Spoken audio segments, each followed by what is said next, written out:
Steward. Yes, sir? Oh, my wife, she's indisposed. She'll be taking her meals in our stateroom. For the whole voyage, sir? Yes, for the whole voyage. I trust your wife is feeling better this morning, Professor Schumacher. A little. Not yet well enough to leave her cabin. Oh, what a shame. Oh, Professor Schumacher. Yes? Here's a copy of the radiogram you sent for your wife last evening. Oh, thank you. I'll just check it over. Oh, but look here. What? What's the matter? Did the typist make a mistake? No. It's nothing important. She can correct it later.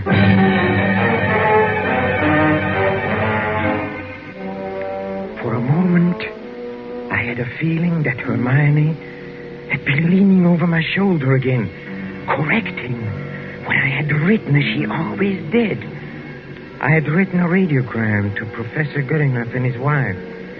Haven't been out of my cabin the whole beastly trip, Hubert. Well, now Doubt will be back for Christmas. But the operator had left out the W and it read, No Doubt will be back for Christmas. Exactly what Hermione would have written. Well, the rest of the trip was uneventful. Marion and I met in New York just as we had planned.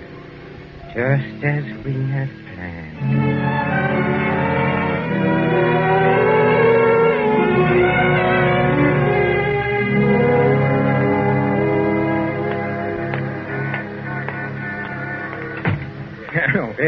Professor and Mrs. Schumacher, we have reservations, I believe. Oh, yes. We've been expecting you, sir.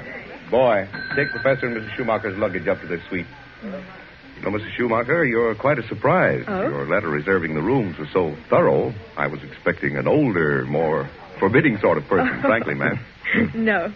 As a matter of fact, we're just married, but my letter reserving the room. Oh, I wrote the letter, my dear, and I signed it Mrs. Hubert Schumacher. Just a joke. What a cunning old fox you are, Hubert. Now that I think of it, I almost forgot. There's a letter for you, Mrs. Schumacher. That's peculiar. I wonder who on earth... Oh, well, we'll she'll find out in good time. Come along, darling. Oh, we are keeping the boy waiting. Come.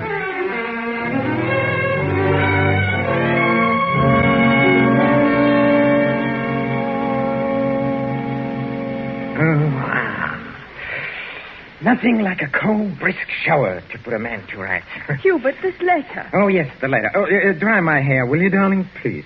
It seems to be a bill of some sort from a building contractor in Salisbury. Oh, really? Oh, bother, dry your own hair. Thank you, darling. Let's see this bill or whatever it is. It's very puzzling. Hubert, you were a widower, weren't you? I mean, Hermione isn't still alive. Good heavens, no. Well, let me read that. Dear Madame, this is to acknowledge your order together with the keys to your house in Launceston Place.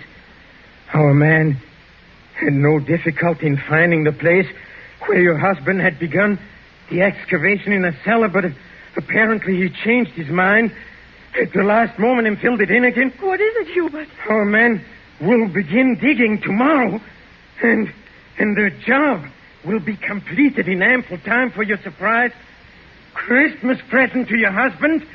We are happy to be conspirators with you in this thoughtful gesture and hope that Professor Schumacher will be pleased at the results of our work on his Devil's Garden. Very truly yours, Paul Holt Sons Contractors.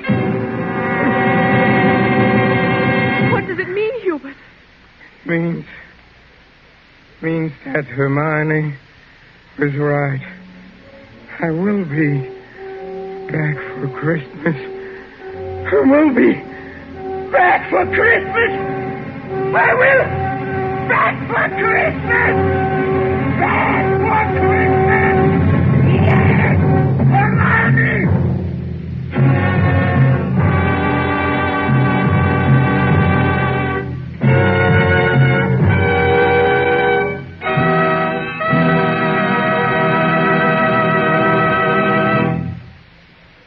also closes Back for Christmas, starring Mr. Peter Lorre. Tonight's tale of Suspense. This is Peter Lorre. Thank you for listening to our suspense play this evening, and I know you're looking forward to next week's show as I am. It is called Finishing School, and its subtitle might be the famous quotation, "The female of the species is more deadly than the male." Don't forget, then, next Thursday, same time, for Margot, Elsa Lanchester, Janet Beecher, and a distinguished all-feminine cast in Suspense. Presented by Roma Wines, ROMA. Made in California for enjoyment throughout the world.